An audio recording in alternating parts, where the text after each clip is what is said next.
Hi guys! For today's video, may nag-comment sa comment section ko guys.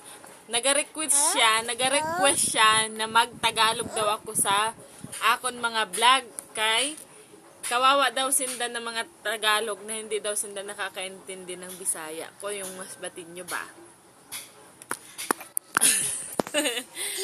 Kaya lang guys, syempre pusong mas batin nyo tayo guys. Kaya hindi ko nagagawang mag-Tagalog-Tagalog dyan sa video ko kasi ay mahirap man talaga mag-Tagalog. Nano ba ka mo? Kung napaisip lang ako kay kung kami na taga Masbate or taga probinsya ang nagapunta dyan sa Maynila ay talaga nagtatagalog kami guys.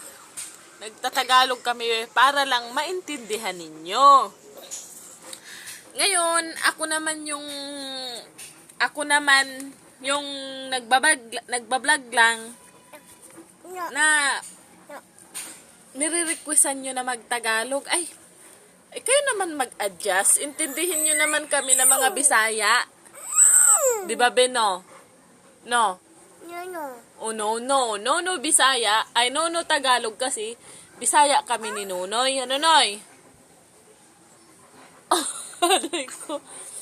Kaya, pasensya lang po kayo, kasi kung mag-Tagalog ako, guys, ay magkaputol-putol ina, guys. Kay, hindi ako masyado marunong ng Tagalog. Although na nag-style or nagtira kami sa Batangas, kay Tagalog man dito.